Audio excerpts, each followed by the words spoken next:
Hi, it's me again with Corel Draw Tips and Tricks, and this is part 2 of this.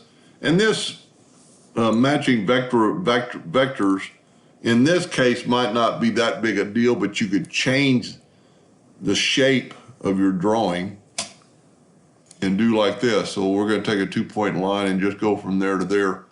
And if you'll think about your line as 4.2 inches long. So we're going to select that, tag selected. We're going to draw a line that is 5 inches. So no matter what size this is, we're going to hit P, put it in the center of the page, and I'm going to nudge it over to get it out of the way. 5 inches. Right out that way. I'm going to Control D and make a duplicate, and I'm going to take the rotation, I'm going to put it in the center of the page.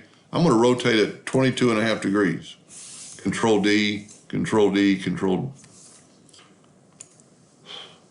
Sometimes Corel does that. Let's do Control D. Make sure we only have one there. Put this back. And we're going to Control D. Well, there it goes. It's going around the corner. And we've got like half of a clock. Let's move our indexing lines out of the way now. And now what we're going to do is select these. Tag selected. We got 9 of them. Grab our item and have it match the vectors. So there's a lot you could do with this.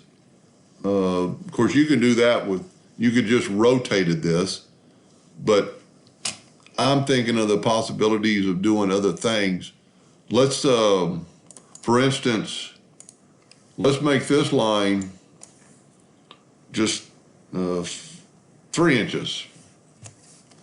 Let's make this line 3 inches.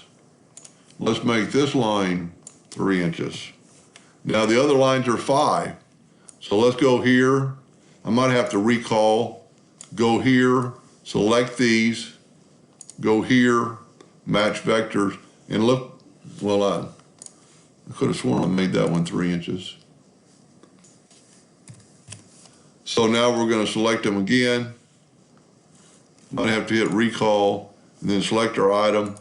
And look what it did. It put 3 inches and 3 5 inches.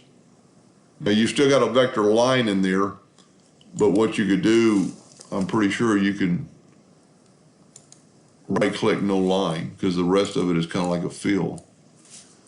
That's pretty cool. There's a lot you could do with this, and like we did in the other video, you could, I mean, it doesn't matter what you do.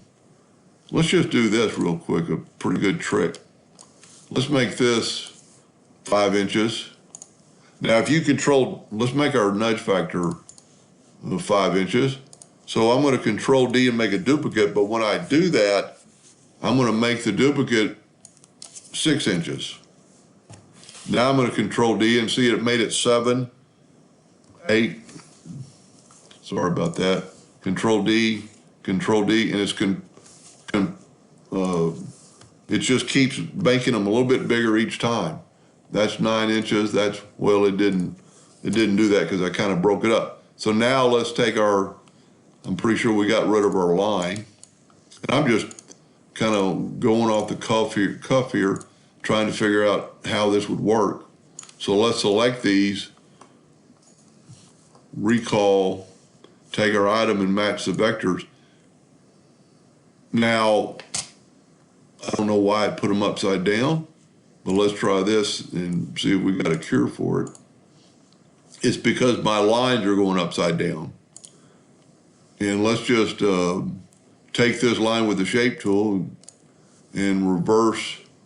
Let's go right, reverse subpath. Now let's take them and just start over.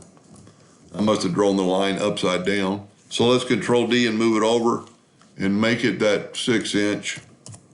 Control D, Control D, Control D. Now let's select all these, recall it, take our item and match the vector. Look, it progressively made our item bigger.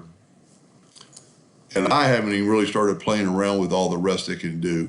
And like we did before, you can remove by right-clicking the vector lines, and then you just have the items. Anyway, I hope that helped a little bit. Thank you for watching.